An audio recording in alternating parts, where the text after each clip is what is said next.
The Simpsons Hit and Run game has held up very well, but I do hate the last level because there's no indication on who you hit there because there can be like witches with the broomstick or such, and I just hate crashing into those. It's just hard to watch out for, So I'm not a huge fan of that level, honestly.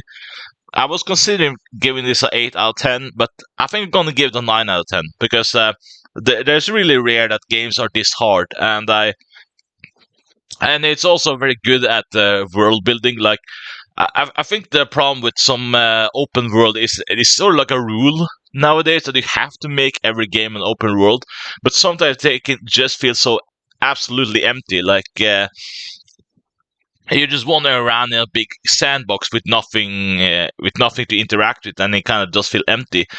Simpsons Hit and Run does none of that. It actually does feel like an actual world you can interact with, like because people always say stuff if you drive past them or almost close to them. They always have a reaction, and there's some really funny comedic elements when you do some messed up stuff. Like it really does feel like a Simpsons world come to life in this game. This really does very well on feeling open world, but also feeling like it's a world that it's a world that feels alive. That's some of the thing that I think is missing with the majority of open world is they feel too empty sometimes.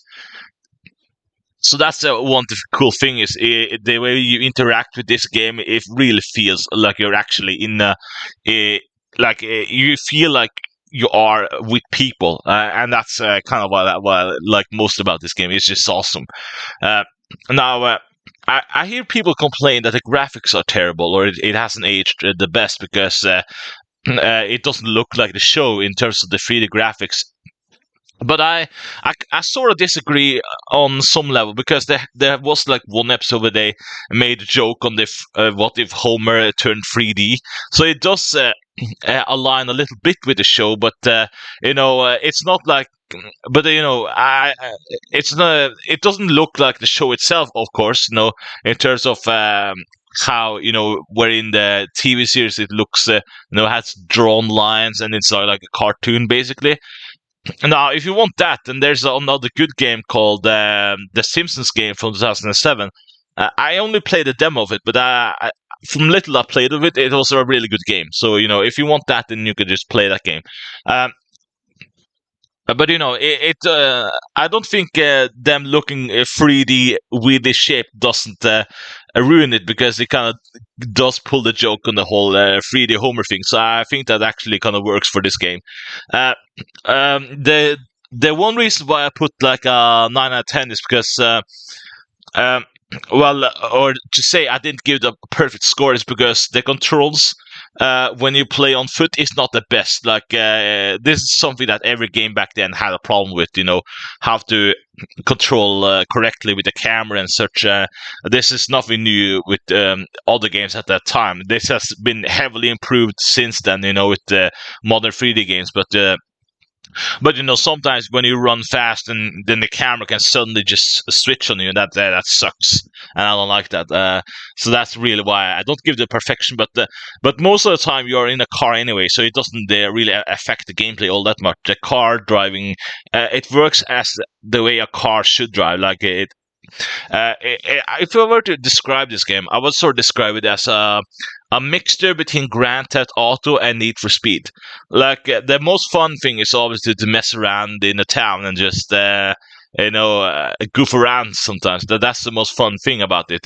Just to see what's up. Uh, I. I think this also becomes fun after you beat the game because then you can keep all the cars and the cool stuff.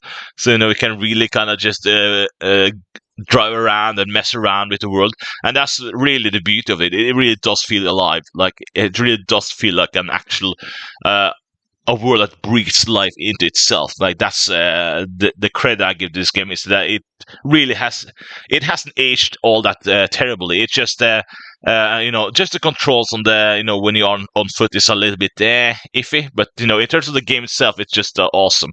Uh, I think it was more thing I should say. If I can think of something. Oh yeah, I guess I can talk about some of the difficulty. I think the first two levels is more to ease you into the game. Like I think level 3, 4, and 5 is where it really does get insanely difficult. But I didn't find level 6 that difficult though. But level 7 was very hard in terms of missions, at least. Like that one, I that's my least favorite, honestly, in the game. But it was still cool though, because it's just it's really rare that games are this hard. Like this is like some forgotten skill or something to make a game really make you angry. Like you just want to throw the control on the floor or something. Like it's that insane. But it doesn't mean that it's not fun. It's just that you can just get so annoyed and irritated, but it's still fun to come back to. It does have that effect on you. Like it still is fun to go back to this game. Like I think that's one of the main pros in this game. That it still want to. It still is fun to just go back to, despite how insanely hard it is. Um, but yeah, I think this is just a very good game. Like this is a game that has that has lots of fun factor. It's just a very great, amazing, fun game. So yeah, 9 out of 10. That's my rating. And thank you for listening to this review. And bye. I guess I should mention one more thing though. I got this back when I was way younger. I got it on PC. I bought it in the store, and I thought this, like there is something special about owning this type of game. Like I don't think you're gonna get this type of satisfaction in this day and age because everything is digital.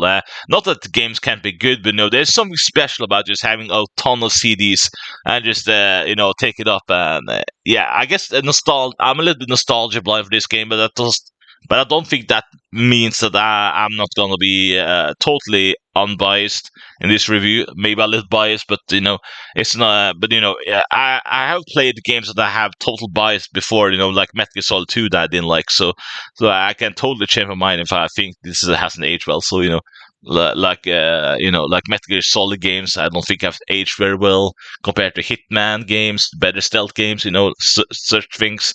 But yeah, let me know what you think. Thank you for listening, and bye. There was actually one thing I forgot to mention. Um, the thing is, this is also like a hidden challenge too. Like, in the beginning of the game, at least, you have to like pick up coins. But if you get cops on you, then they lose 50 coins, and I think, well, that's not so bad. You don't lose any more coins after you get to 0. But the problem is you can't afford anything if you get the cops on you too many times and you don't escape them. So it still is challenging, even if you don't think it is at that point. So it got a lot of tricks on its sleeve. So yeah, I still hold up that this is a great game, just amazing. So that's my last thing to say. Thank you for listening, and bye.